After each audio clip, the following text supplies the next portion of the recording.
Welcome to Lindemann Outdoors. This is your host, Jacob Lindemann, also known as Buckshot Lindemann. Today we have a good one for you. I have some of my best friends. I went to college with the guys, played college football with them. These guys have always been there for me. They're absolute gentlemen, absolute G's. They're just the best. It's Tommy Kimball and Griffin Lickfeldt, both stellar athletes, stellar people, and just stellar men. We're going to talk a little bit about how I took them out hunting and fishing. And introduced them into the world that they already knew of and they already did, but, you know, I call them city boys. So stay tuned. This is a good one. Thanks for listening. Tommy, and, you know, I'll explain some terms if needed be, but Tommy, explain your introduction to bow hunting.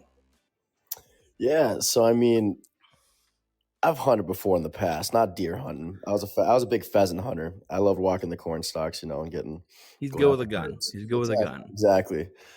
But I wanted to bow hunt, so I didn't have a bow. So my dad sent me down, shoot me over his from Minnesota because he couldn't bow hunt the year. So we kept it up at the Lindemans, and man, I could not shoot something freaking 20 feet in front of me. I think what was wrong with the bow, Lindy? It was a good bow. It was a good bow. It just didn't fit me. It didn't fit you. It wasn't. The draw length was off. The poundage was way low. So and then it needed like an upgrade of like accessories, you could say. Yeah, and it didn't help that my dad's like a foot smaller than me. So yeah, his dad's a lot shorter than him. So it was not adjusted to you at all. Yeah, not at all. We redid it. Gave him a new sight, gave him some stabilizers, things to help him out. Nothing, necessary, but upgrades that help. Yeah, definitely. I mean, I went from not being able to shoot 20 feet to pulling back a target at 120 in your yard. So, I mean, that was pretty sick. You did launch one at 110, yeah, which I don't know why we did that, but you were hitting the target at 50 yards very accurately and over again. So you had a good group. So you picked it up very quickly. We were stoked to get out in the field because we kept on seeing all the freaking does. We bought like 2 tags because we thought, why not? And then we end up getting in the stand at like 5 a.m. End up having COVID the whole time too. Just sick out of my mind. Had no idea. And your dad's like, "You're not sick, are you?" I'm like, "No, no." In the back of that rundown Jeep, going through the snow, trying to creep up. It's the 420 Blaze It, man. Yeah, dude, that was absolute wild moment. Eating your mom's muffins while like at 3. I don't even know what time it was. It was early. half asleep. And then we hop up in the stand, and I think I'm sitting there with your dad, and you go further down. Yeah. And me and your dad are just, we're whispering, whatever, we're talking. And like this deer walks in front of us, this nice little doe.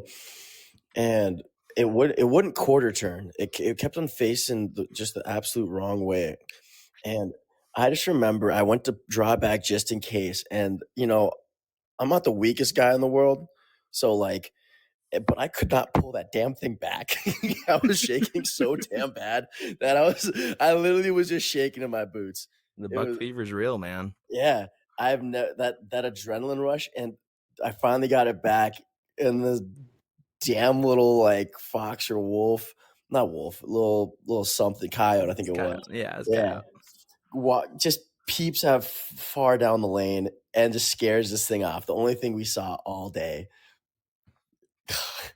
Which was terrible because I saw like 10 does by where I went, and I was like, "Oh, they're heading his way. I'm gonna hear a shot." And I never heard one. I don't know, they just avoided you or what, but yeah, no, you guys put me in the wrong stand because you want all the fun. It's just how it works. Well, I didn't think I was going to the wrong. I didn't think I was going to the right stand. We put you in the one that usually is good, but no. Yeah, that was an experience in the stand. It was good. I just eating muffins the whole time. I gotta have. Dude, I don't even know how many muffins you had. Dude, I had at least a whole bag. Shout out to Mama Amy for her banana bread chocolate chip muffins. Yeah, Mama Lindemann might need to send some down to Texas. Yeah, you are in Texas now. Yeah, not the same kind of hunting. Yeah, maybe a little easier hunting. Yeah, just take out a gun, go out to your backyard, and find something that moves. That's the most Texas thing I think I've ever heard. Yeah, no, literally, it's the way it works down here. But no, I think that's what's like, you know, like a lot of people grow up and they have these experiences with hunting, and like that's why I think bow hunting is so crazy because like even a doe, that first time you're trying to draw back, and to be fair, Tommy's jacked by all measures. I mean, the insulin works. Insulin does work. He's jacked. He was a linebacker. He could bench press just as much as me. He's jacked. And it's just the moment with bow hunting, you're so close to the animals, and that's what's so crazy about it. It's just like it's a whole different experience, and you can't really experience it without actually just going out and doing it. Yeah, You just don't know. you have to be so quiet, so, like, you're so worried about making that little noise. Just if You they know, hear you on that, like, your arrow falls off, I mean, oh you're SOL. yeah, a little tink or a crunch or your stomach growls because you ate 24 muffins. Or you're crying because you can't shoot a bow, yeah. You don't want your guide to make fun of you more than he Yeah, already is. you don't want Papa Lindemann to just run into you.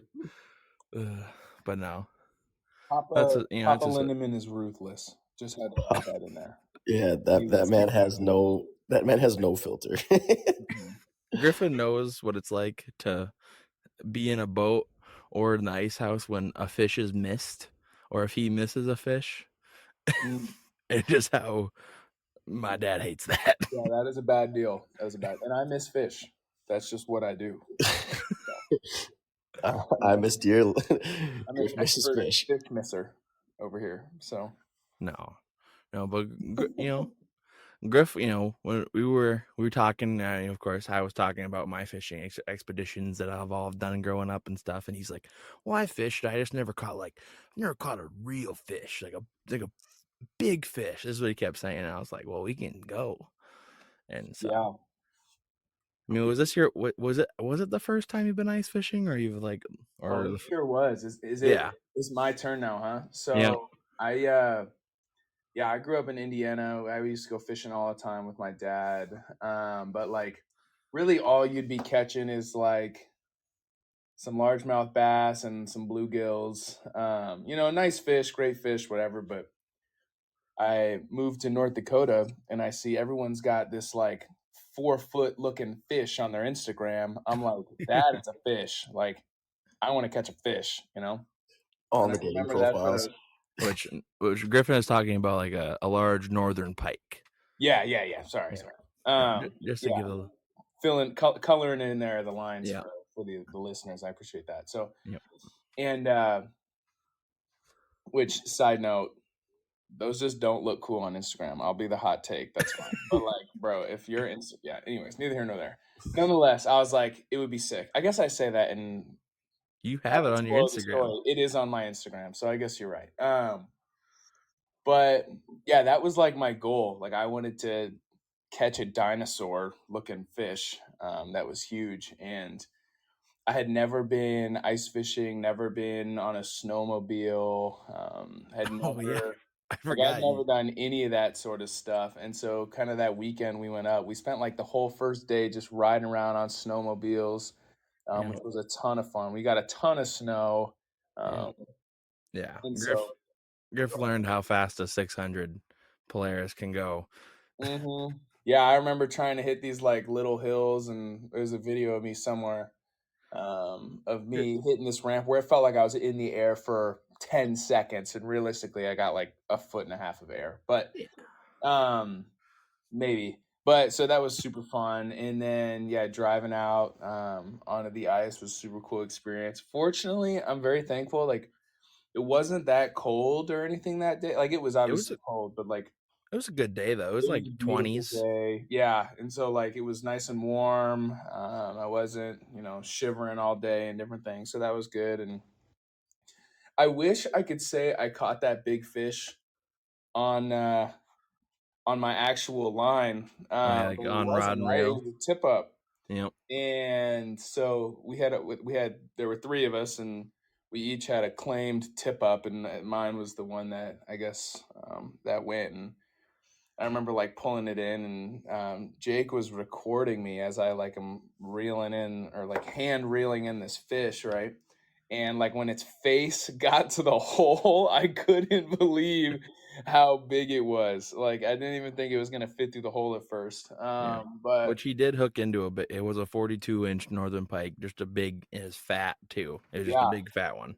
And that is I think the only northern I've caught in my life. So I am 1 for 1 on catching some northerns, and that was a ton of fun. Like I said, I definitely like grew up fishing and stuff all the time. I mean, I've got a hunting story, but I think you guys were talking down on me, when we first joined, but nonetheless, yeah, it was super fun. And then we went out fishing this last summer, not ice fishing. I just got to drop this in here, and I think I caught the most fish out You of the did. boat. So just had to put that in the receipts here. Lay it down on him, Griff. Lay it down on him. He did catch the most fish. I was the net man that day. Jake was the net man. So, but no, and the thing was that was crazy. But which I don't even know if you remember this, but I remember like we just popped the holes, we got our Vexlar set up, we got the tip up set up, and I'm sitting there jigging for like 2 seconds, and then I hook into a 40-incher, and I kind of felt bad because we were trying to trying to get Griff a big fish, and here I am just not handing him the reel and reeling up this monster, which a little selfish. Okay, I wouldn't have passed it to you either. So yeah, not at all. And like we can rely on 2 things from Jake: 1, reeling his own fish, and 2, beanie weenie hot dish. Don't bring that into this, man. Don't bring the beanie weenie hot dish up, all right? Come on, it's a staple. My listeners probably know about that. I mean, these guys were new to it, but everyone, beanie weenie hot dish is great. I haven't had that in like a couple of years, man. I probably should remake that. Man, it was probably for the best that you quit making.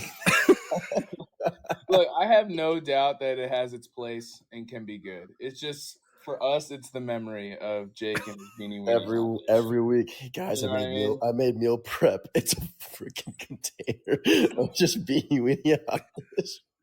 And man, I was doing the same with my spaghetti and pastas, so I get it, bro. I did that with my wannabe hibachi. It was just mush at that point. Yep.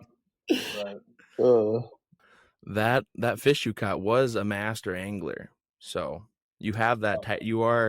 We didn't put it in the book because any fish, in the northern pike over, I think it's like 40 or 38, is technically called a master angler. Yeah, I'm certified. So you are a master angler. I'm gonna have to add that to my LinkedIn. I was just about to say that. I see you active, bro. Man. But yeah, super fun. It was just cool. It was funny too. Like I had to bum all the winter gear off of you guys. I think I was I wearing your sister's or your mom's, or I think your mom's.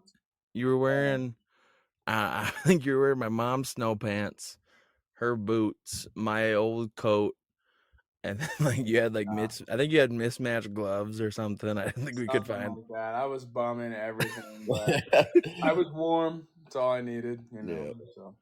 Lindy, that's crazy because I had to pay for all my stuff at Cabela's. Hey, you wanted to hunt? You told us. So. I just told you what to buy. That's that's the name of the game.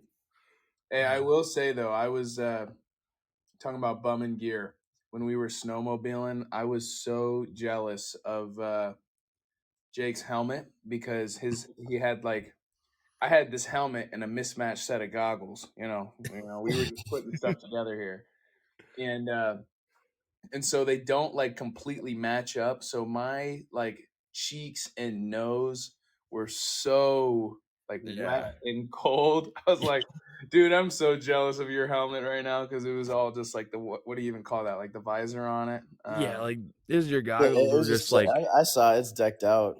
Mm-hmm. Yeah, they just weren't the right fit, so there was a little bit of gap.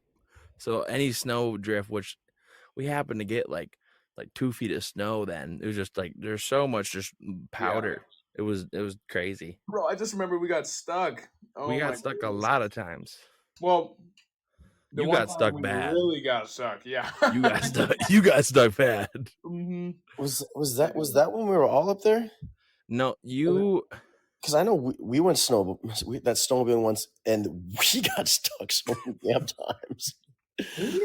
Me, I don't You just get remember. stuck. no, Lindemann, you just get Tommy, stuck, bro. you went with me and Kyle. That's what it was. Yeah, you beat up Kyle. And we made a ring with the snowmobiles, and you went in and then just started fighting the kid. Not realistically, but like We were friendly, like brotherly fighting. But yeah, no, Griff, like you got stuck just kind of in the ditch. Griff got stuck in like a 4-foot snowdrift. Oh yeah. At And least, bro. and I he don't think had we could touch the the ground. snowmobile was like vertical because it like dug down deep. And so we got to the point where we like ripped off our helmets and our coats. We're just sweating, trying to lift this. What 1,200-pound machine right there? Just It trying was to like a lift this. moment where I was like, all right, this isn't funny anymore. Like, we need to lock in here and figure this out, like, before something crazy starts happening, you know? And like you just like take a step and you just like sink down. You couldn't even like walk. It was so deep. Which, you know, I call you guys city boys, but you're not really city boys. You experienced more of the city life than I have. So, Hey man, if you want some city boys to really go in on it, I got some city boys I met in Dallas. If you really want some city boys, I'm sure. Tom, you got a good fishing story, bro? I mean, I up in Minnesota, you know, being up there. I mean, we just walleye fished 24/7. You got the lake on Walker, Minnesota, and I mean that's just a walleye fest.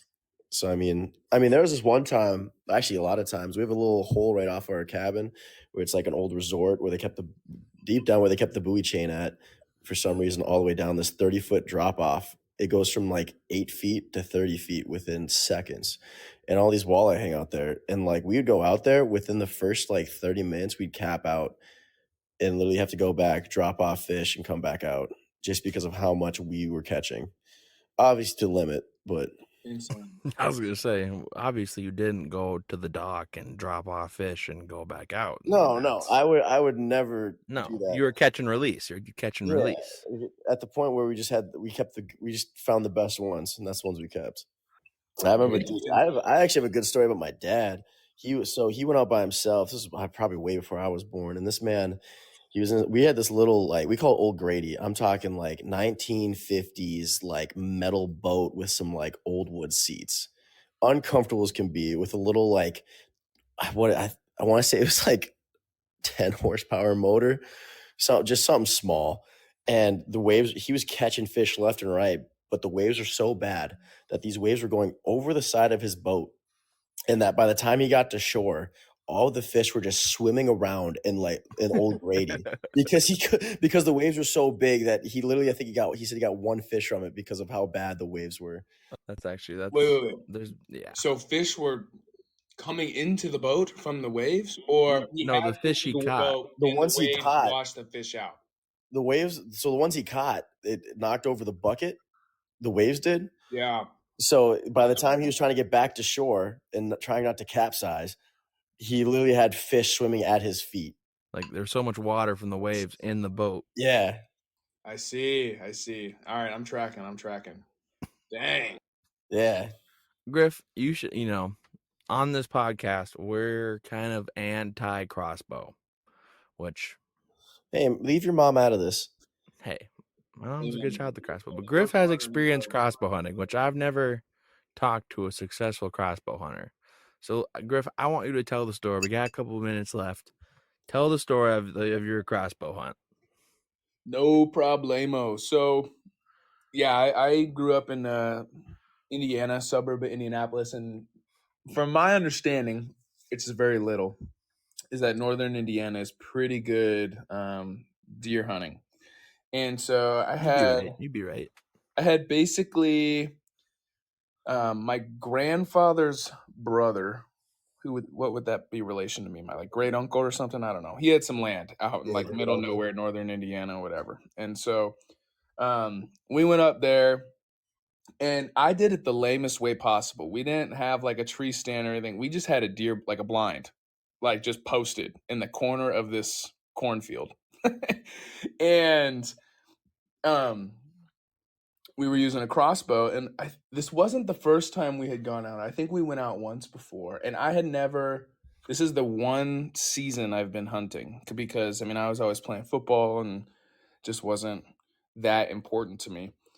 And so I was able to kind of go out a couple times this season. And the first time we went out, saw absolutely nothing. And then the next time we went out, and this is like over an hour drive away, but the next time we go out, seeing absolutely nothing. And like the sun is starting to set. So we're starting to get to that time where you can no longer, whatever. And as the sun is starting to set, we see this like doe come up basically over the road into the cornfield. But it's like the opposite corner of like where we are, you know? And slowly but surely, this doe is, just walking over, keeps walking, just closer and closer to us. And we were in this like 2-person blind, me and my dad. And I'm on the right side, he's on the left side. And this deer is, I want to say, I don't know, 30 yards, like to like the northeast, I guess, from where we're looking. Like it's like towards the right side of the blind, And I have this crossbow and I'm sitting on the right side of the blind, so I can't like shoot it from where I'm at because I'll like hit the blind, right? From what do you even call it? Like the crossbow arms, right? They'll fling Yeah. forward and Yeah, the so limbs. what I end up doing is, and Tommy mentioned this earlier, you cannot make any noise as quietly as possible. I get up out of my rickety chair and I start sitting on my dad's lap, who's to the left of me, Papa. and I'm sitting on my dad's lap, like leaned all the way back, hitting like I don't even know, a sit-up position, as far back as I can so that the limbs or the arms of this crossbow have room to shoot. And I really didn't even have like the most clear picture of the deer at this point in time because like it was low key getting starting to get pretty dark, but we're like, oh, we gotta get this one. You got 30 minutes after sunset, so you got Yeah, plenty of time. it was pushing it, but Yeah. it's In the okay. dark. And so sure enough, I shot and it ran about 50 yards and toppled over. And obviously we didn't know until after we cut them open, but yeah, it was like direct heart shot. And they were, nothing to pump their blood. So once they ran and it was out of their muscles, they just dropped and were gone. So, but cleaned it up and it was this tiny, tiny little doe. So by no means a master hunter here, but that is the one hunting season story that I have, and I hold on to it dearly forever. So More dear than me, brother. yeah, right.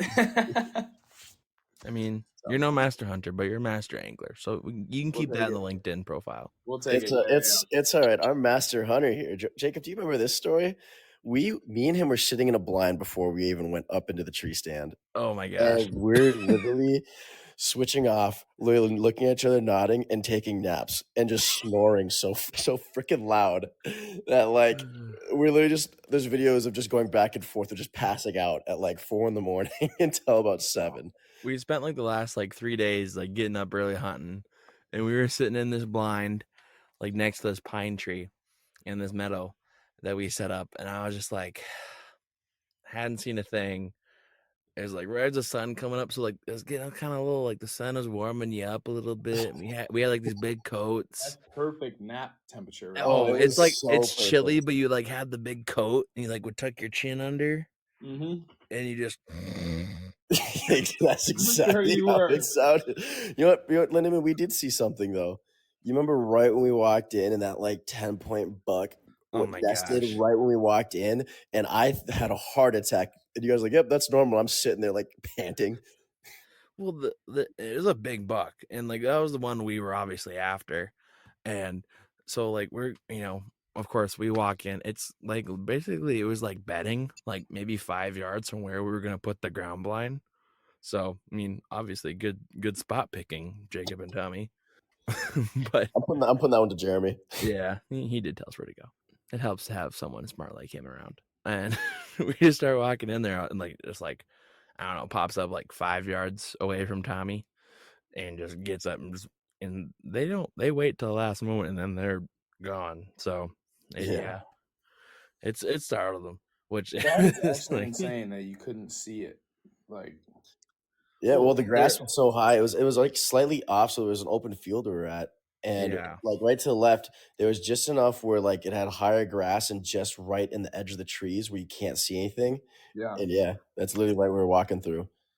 yeah, and like that's what's crazy about this spot was like there's a cornfield across the road, and then you go in the road. There's this like 30 yards of trees, and then it like opens up to this like tall grass meadow that's like it's this weird little spot, but just the big bucks like it because like they can see out across the road, but like not really. It's weird, but they like it, of course. Which now we've all moved away. We don't hunt there anymore. So if you're listening to this and you're in the Manaska area, you probably know where it's at. I have never seen so much deer in my life. Yeah, Maybe it's from being from Minnesota. yeah. no, it's crazy, and that's the thing is kind of like you said, like it was normal for me, but that's what's kind of crazy is like someone. I mean, you grew up in Duluth area, and Griffin, you were in Illinois, and like to me, seeing 100 deer in a field, that's just Tuesday. Griff, did you hear this? Did you hear the slander in the way you said our towns? Yeah, I know. And Jake always says I'm from Illinois and I'm from Indiana, but I was just gonna let it fly. I was just gonna let it fly. Wow, ooh, well, You know, it's okay. Yeah, I'm a proud Hoosier over here. You know. So, Yeah, who's your daddy? yeah, that's right. I'm gonna cut that out. I'm gonna cut Tommy out of this podcast. Probably for the best, brother. There'll just be a bunch of dead spaces, and then me and Griff talking. Some like subtitles on like making like a fake video podcast, but like subtitles. Yeah, that's what we need. We need some like AI avatars, you know, Oh, talk for us. Make yeah. us look real city slick. Give me a man bun. Yeah, I'll get you a Yeah. man bun, some like neck tattoos. Jeans. Yeah, to be honest, I just need a one earring piece of a like hang down cross necklace, and I already looked the part. Yeah. Let me wear some capri skinny jeans and Birkenstocks, and that's pretty city slicker right there. So But here's the thing. This is an outdoors podcast. We talk about, you guys are city slickers, but not. You guys have, Griff, you've gone out in the wilderness. You've gone snowboarding. I mean, that's all part of the outdoors. Tommy, I don't even know what you do. You do everything. I'm a mutt. I have a little bit of everything. Tommy, do you know everyone in Texas now? Like you knew everyone in North Dakota? Yeah, I made some good friends down here all over the place. That's all I can say. Yeah. Tommy, after growing up in the Midwest winters, decided to get the heck out of here and go south. Yeah, and we're sitting in 50 degrees right now. Oh, that's so I chilly. know. Yeah, it's tough. I keep Do my people apartment like actually freak out when it snows a little bit? Yeah, dude, fun story. Last week we had a snowstorm. It was a crazy inch and a half, maybe 3 inches in total. Holy. And that's not even like it all melted besides Yeah. the roads. So like, and man, I was going home and like even like the cops don't even know what to do. It's kind of crazy. Like there was a crash and I was going over this ridge and they put their flares down, but they put it on the other side of the bridge. So I go up and over and then I hit on my brakes and I just slide right past this cop, almost going right in the back of him with this tow truck turning into me. But we have another one coming, that second snow vortex. It's actually going to reach Texas again. It's supposed to be 15 next week, actually. Wow. This place is going to freezing. blow up. I mean, Griff, what was it here in Fargo, Grand Forks? It was like negative, 20 last week? Last week weekend? got real cold. I don't know. It was maybe Grand Forks got down to negative 20, but yeah, it was just. I think it was overnight. It got close. It was in the negative teens, but yeah, it was really cold. It was the day that like felt like winter, where it takes your breath away. Yes, the winter thing, man. That's just I don't miss. You guys remember just getting up for football practice like an hour early to start your car? Yeah. No, what I remember is not giving my car enough time to warm up and defrost. Yes. So then you're driving to workouts, looking through like a 2-inch hole of defrost through in your windshield, like down where like the air comes out. So you're just like bent over looking through the little hole to try to see, If I remember right, I mean, like, Griff, I think there's a time we were late for practice or lifts or something where that happened. It was lifts, and that happened where we're like, oh shit. I don't know, man. Like there was some truth in that. Makes you a little extra gritty to be living and playing ball in Grand Forks, North Dakota. So Hey, that's why the Midwest is the best of football now. I mean, and the last, this is an outdoor podcast, but I want your guys' thoughts. I know Tommy, you're a big Vikes fan. Griff, I don't even. What you're to the Go Colts? Blue, baby. I'm a proud Colts Colts. fan when they're good. The Colts. Tommy, how do you feel about that fumble call? Man, don't even get. I don't even want. Man, so the thing is like I took like a year and some off of football when I got done because I just wanted to break, just to decompress, and I got really back into it this season. Like I was going to football games all the time. I was watching just deep in. Same thing here. When I was watching these outlandish missed calls, all this, the missed face masks and then it just gets flopped to the other side, man. Yeah. I mean, put me at quarterback. I'm going to flea flicker every time I get sacked, and I'm going to get no penalty. That was a pretty horrendous call. Yeah, I'm hurt by the Vikings right now. Actually, my feelings are very hurt. I think all Vikings fans are not okay this week. Vikings, though, yeah, but yeah, I remember watching that, and I don't know. I see both sides, but to overturn the call, like that's the thing is, I don't care what no one says. That is not a pass. Like they announced it. That's how people lateral. That's how quarterbacks lateral the football. You know what I mean? Yeah, and that's a fumble if you lateral. Like he was lateraling that thing. Like that was not a pass with forward hand motion. Like I feel like I don't know. I mean, to New York to make that call though, like New York calls that in to change it is absolutely atrocious. What's crazy though is like the ref went on, he turned on his speaker and was declared it a touchdown, and then they just kept reviewing it, and I'm like you already said to the stadium it was a touchdown. Yeah, I mean every scoring play is after review is always after there's always a review after. I know. I just think it's just the NFL took a deep dive. It's I don't know. Yeah. I will give Vikings fans one thing.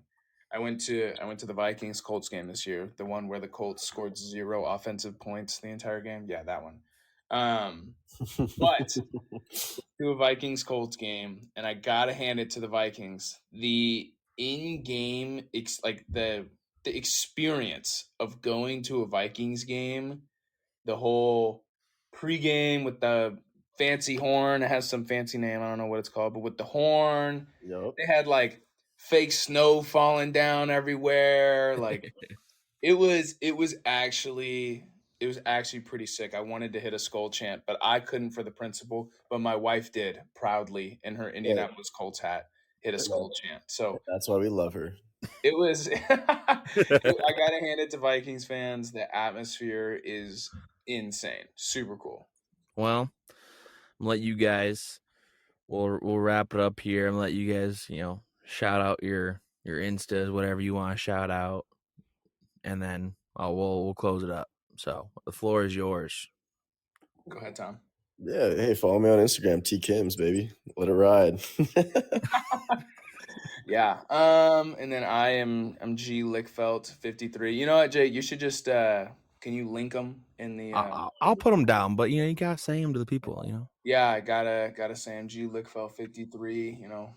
Check it out. But yeah, thanks for having us on, Jake. This was really. This was fun to get reconnected with the boys. It's been so long, and then just get this thing going. Dudes are like that, go way too long without talking, and then it's like, oh hey, it's like you pick up where you never where you left off, no matter how long. So yeah, the only thing we're missing is just this is gonna get cut out, but slander on Lindemann. That's the only thing. Hey, I'm the editor. I can cut out anything I want. It's not even past 10 o'clock yet. Everyone's favorite pastime is poking fun at Jake. That's for sure. It's past 10 o'clock. The 10 o'clock rule. The 10 o'clock rule. 10 o'clock rule. We had a rule at our house that there was no making fun of Jacob after 10 o'clock. My favorite thing ever though about that was there was one time it was 6 o'clock and Jake goes, guys, I've had a really bad day. We gotta bump it up. 6 o'clock bump it up this week.